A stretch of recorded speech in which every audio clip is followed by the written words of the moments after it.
Good morning. I'm Keith Lieberthal, and this is One Step Ahead, the show that goes behind the politics to find opportunities for you. Today's target is ethanol, the biofuel everyone's talking about.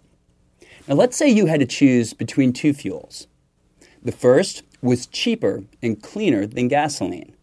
The second was more expensive than gasoline and every bit as dirty. Which would you invest in? If you're the U.S. government, the second. And before you invest a penny in ethanol, you need to understand why. Answering that question requires that we look deeper into the science, economics, and politics of ethanol. First, let's talk about the science and economics. Ethanol fuel is identical to the alcohol in your favorite cocktail. Like liquor, ethanol can be distilled from different ingredients in different ways. Three dominate the industry: sugar, corn, and cellulose. The first fuel in our hypothetical is actually sugar ethanol. It's produced from sugar cane and beet, mainly in Brazil. Because sugar can be fermented directly into ethanol, it's efficient, yielding 8 units of energy for every 1 invested in production. It's also clean, with 80% less greenhouse gas emissions than gasoline. Brazilian sugar ethanol accounts for about 35% of world production, and there's plenty of room to grow. Planned expansion will double capacity by 2012 and can grow it tenfold by 2025. In short, sugar ethanol is clean, cheap, and scalable at current oil prices. Now let's compare that to the second fuel from our hypo, corn ethanol, produced here in the United States.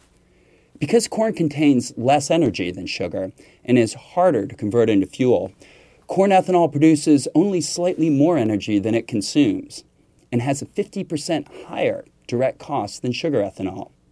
Its greenhouse gas emissions are little better than gasoline, and prospects for growth are constrained by scarce croplands and by competition from food markets, which have already doubled corn prices over the past year. If sugar and corn are ethanol is present, cellulose is its future. Now, what's cellulose? It's the trunk, stem, and leaf of just about every plant in the world. It can be converted into ethanol, but it's difficult. While scores of methods are currently under study, the technologies remain experimental and expensive, and it will probably be years before they come to market. But their potential? It's the stuff of science fiction. Cellulose can be grown across the world, offering nearly limitless capacity and easy input substitution. They also provide nearly 5-to-1 energy ratio and yet leave no carbon footprint. Its yield per acre is 50% more than sugar and over twice that of corn. And since no one eats grass or wood chips, cellulose doesn't face the cost and the political risk that comes with competing against consumers for food. So now that you see the science and economics, it should be clear that neither supports investing in corn ethanol. Then why does the U.S. government? The answer is politics. And I'll explain those politics in our next segment.